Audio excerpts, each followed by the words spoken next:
Ce soir, donc le programme, arrêtons de récompenser nos chiens avec des friandises. Alors pourquoi? Pourquoi est-ce que c'est important? Pourquoi est-ce que c'est si important d'ailleurs, la friandise, la récompense alimentaire? Est-ce que certains d'entre vous, en tous les cas pour ma part c'est le cas, notamment par le passé, j'ai vraiment eu l'impression d'être obligée d'utiliser une friandise pour me faire obéir de mon chien.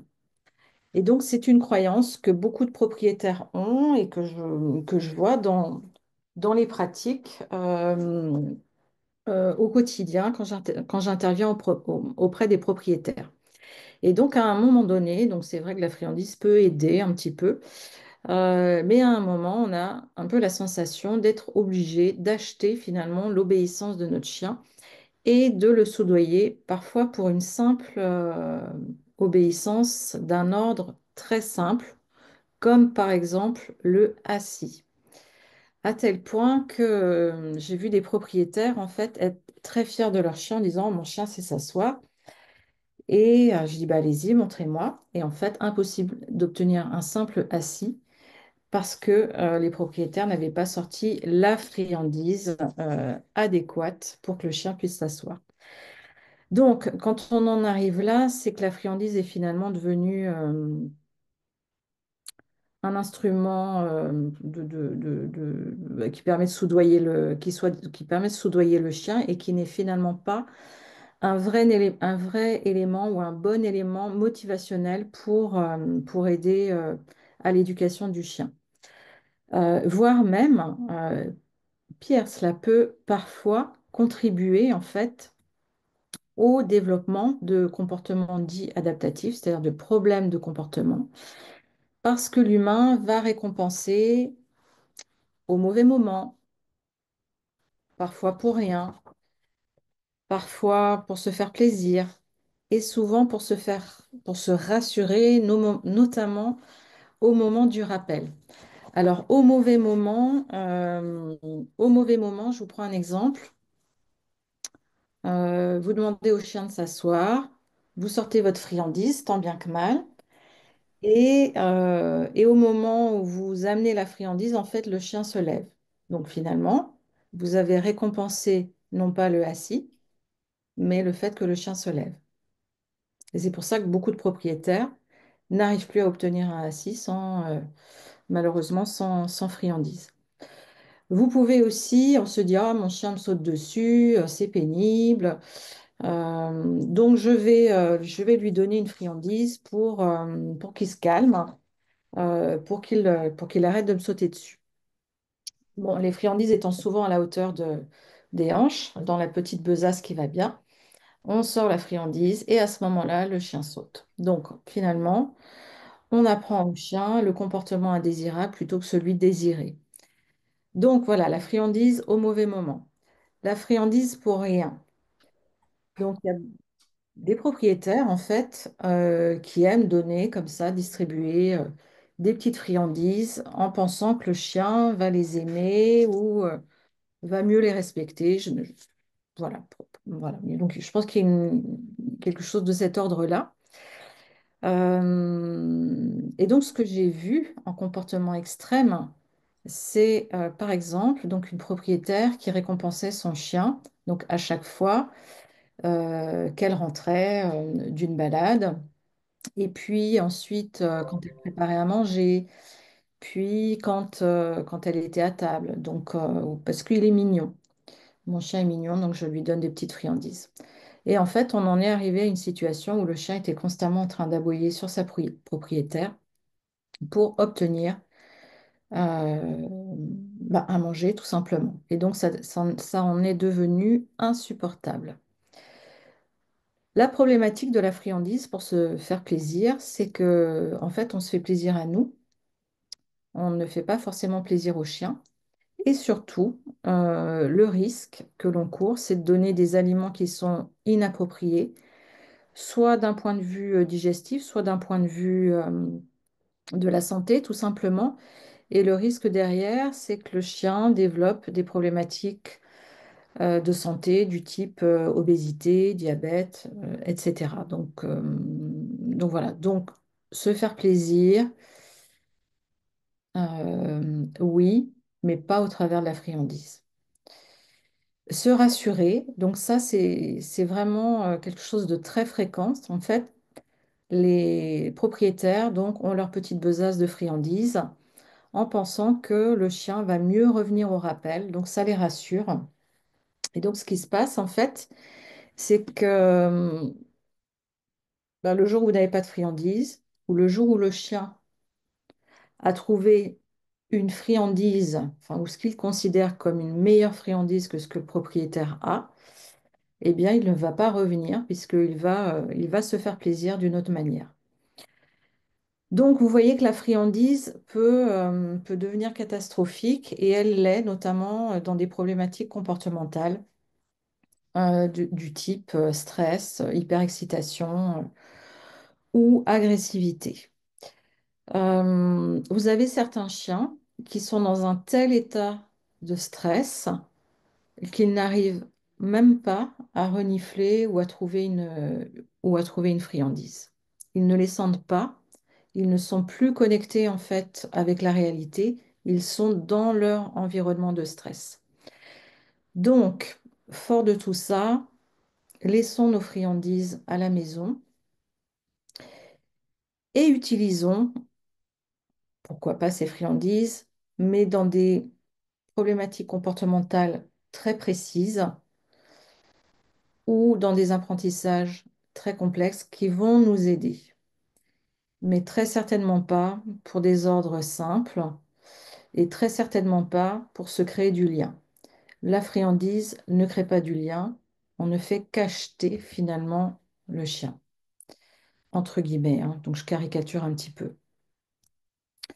Donc la relation, pour moi, la qualité de la relation, elle est au cœur de l'obéissance, au cœur de la coopération qu'on a envie d'avoir avec notre animal et plus particulièrement avec notre chien.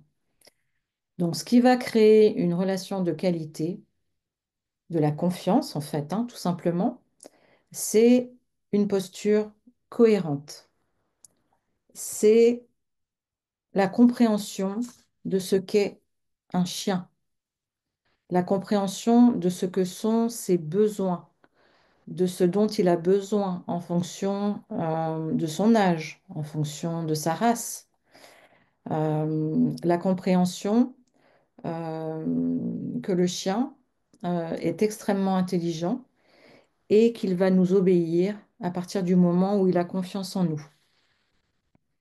Le calme, à partir du moment où vous avez une posture qui est calme, apaisante, le chien aura beaucoup plus envie de vous obéir. Et donc là, j'ai une anecdote que j'adore raconter. J'ai ma chienne Noé qui a 8 ans, donc c'est un caniche moyen. Et donc, c'est une chienne qui est très douce, en fait, hein, enfin, très douce et très calme. Et j'adore la confier à des éducateurs qui, au premier abord, ou des propriétaires d'ailleurs, qui pensent qu'en fait, en étant extrêmement ferme, extrêmement dur, en ayant un ton voilà, très conquérant, que le chien va obéir.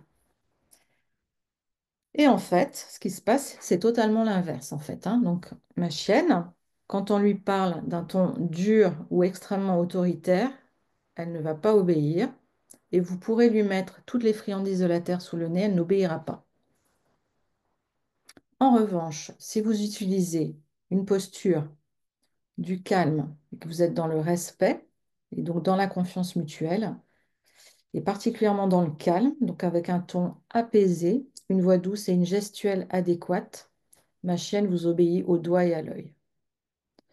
Et elle va vous obéir simplement, si je prends l'ordre assis, c'est pas l'ordre que je préfère, hein, mais on va imaginer l'ordre assis, simplement sur un Noé assis, elle obéit. On oublie aussi que le chien entend très bien. Il entend à peu près 2,5 fois mieux que nous. Donc quand on lui crie un ordre, c'est comme si on lui parlait avec comment, un mégaphone dans les oreilles. Donc parlons calmement et doucement à nos chiens pour nous faire obéir et pour créer un lien de qualité, un lien de confiance. Notre langage corporel aussi est très important dans la confiance que l'on va pouvoir créer entre notre animal et nous. Donc, je vous invite d'ailleurs sur ce sujet à lire Les signaux d'apaisement de Thury Drugas. Ça a été réédité. Donc, je vous invite vraiment à lire ce livre, qui va vous permettre de mieux lire votre chien. Donc, c'est un super bouquin où vous allez, enfin, vous apprenez vraiment quels sont tous les signaux de communication que le chien peut émettre. Et vous pouvez utiliser ces mêmes signaux pour communiquer avec votre chien. Et donc, créer ce lien de confiance qui va vous permettre d'obtenir l'obéissance que vous souhaitez ou que nous souhaitons tous. Alors, je dirais que pour obtenir une confiance, la confiance, elle ne s'achète pas. Elle ne s'achète pas au travers de friandises, elle se gagne. Elle se gagne de trois manières. Donc, je dirais, allez, petit moyen mnémotechnique, les trois C. Cohérence, calme, compréhension. La cohérence. Cohérence dans nos postures, dans nos actes et dans nos demandes. Si vous avez demandé quelque chose à votre chien, allez au bout de votre demande. Exemple, j'ai demandé à mon chien de revenir. Off, et puis finalement, je suis un peu fatiguée et je laisse tomber. Votre chien va comprendre, il va entendre en fait que vous n'avez pas une réelle motivation dans votre demande. Donc soyez cohérent dans votre demande à partir du moment où vous avez l'intention de demander quelque chose à votre chien. Soyez dans cette intention, donc soyez présent dans cette intention. Les chiens sont très sensibles à nos postures, aux émotions que nous véhiculons, au ton de notre voix. Donc, soyons alignés avec nous-mêmes quand nous faisons une demande. Soyons clairs. Il n'y a pas besoin d'hurler. Il faut simplement être dans la croyance et dans l'instant de ce que nous faisons. Soyons cohérents avec nos actes. Nous demandons quelque chose à notre chien. Au mieux, nous ne lui apportons aucune reconnaissance pour ce qu'il a fait. Au pire, nous lui disons, c'est bien. Donc, quand on demande quelque chose à notre chien et qu'il obéit, soyons cohérents avec nos actes et donc on félicite à minima, avec le ton adéquat, la posture adéquate et l'émotion adéquate. L'émotion adéquate, c'est le calme. Si nous voulons un chien qui ait confiance en nous, soyons calmes dans notre manière d'interagir. Donc, soyons calmes aussi dans nos postures. Donc, évitons tous les gestes un peu désordonnés. Soyons cohérents aussi dans nos postures. Je reviens à la cohérence. Euh, si vous demandez à votre chien de venir et que vous allez vers lui, pourquoi voulez-vous qu'il revienne? Le chien apprend par association. Donc, si à partir du moment où vous lui avez demandé de venir, laissez-le venir. Si systématiquement ou régulièrement vous vous déplacez vers votre chien, même pour faire un mètre, alors votre chien saura que à l'ordre vient, il n'a pas besoin de venir puisque c'est vous qui allez aller vers lui. Donc soyons cohérents dans nos postures. Soyons cohérents aussi dans les postures que nous demandons à nos chiens. Exemple, il fait 40 degrés à l'ombre et j'entends des propriétaires me dire, ah, mon chien, il sait s'asseoir au passage piéton. Mais là, il est un peu rebelle, il n'a pas très envie. Ouais. Qui a envie de s'asseoir sur du bitume sur lequel on est capable de faire cuire un œuf? Personne. Donc ne demandons pas à nos chiens de faire des choses qui vont les mettre dans un grand inconfort. Donc la posture assise, pour moi, est une posture à proscrire, plus particulièrement en extérieur, parce que le sol peut être extrêmement froid, extrêmement humide, extrêmement chaud. Il peut y avoir énormément de monde autour de nous et le chien n'a pas forcément envie de s'asseoir, se mettre dans une posture où il va se sentir un petit peu en danger. Donc observons notre chien et observons les signaux d'apaisement qu'il peut émettre quand nous lui demandons quelque chose. Et vous verrez, ça fait toute la différence. Donc vous serez beaucoup plus cohérent dans les ordres que vous allez lui donner. Et vous éviterez certains ordres qui vont vous mettre finalement en confrontation avec votre chien. Euh, et donc, ils vont générer beaucoup de frustration, beaucoup de colère de part et d'autre. Et donc, finalement, vont dégrader la qualité de votre relation. Et donc, la confiance. Et donc, l'obéissance. Le calme. Alors là, c'est pareil, on est complètement, l'humain est complètement incohérent dans ses demandes. Donc, on demande à ce que notre chien euh, soit joyeux, ait envie de jouer, mais quand on est fatigué ou triste ou on est tout simplement fatigué ou on a envie de calme, on veut que notre chien soit calme. Sauf que si d'un côté, nous avons appris l'excitation à notre chien, pourquoi voulez-vous que votre chien soit calme si c'est le comportement habituel que vous lui avez demandé? Donc, je vous invite à rester calme avec votre chien, que ce soit dans vos demandes, exemple que je citais tout à l'heure pour Noé. Ça sert à rien de brailler sur son chien ou de lui crier dessus, il entend très très bien. Donc, soyez congruent avec vous-même, euh, soyez ferme dans votre posture, soyez euh, confiant dans l'ordre que vous donnez et soyez confiant dans le fait que votre chien va vous obéir. Donc soyez calme dans vos interactions. Ça ne sert à rien de hurler un ordre, vous n'obtiendrez pas d'obéissance. Au mieux la soumission. Et puis le jour où il y aura un élément extrêmement stressant ou dangereux, votre chien ne reviendra pas, par exemple.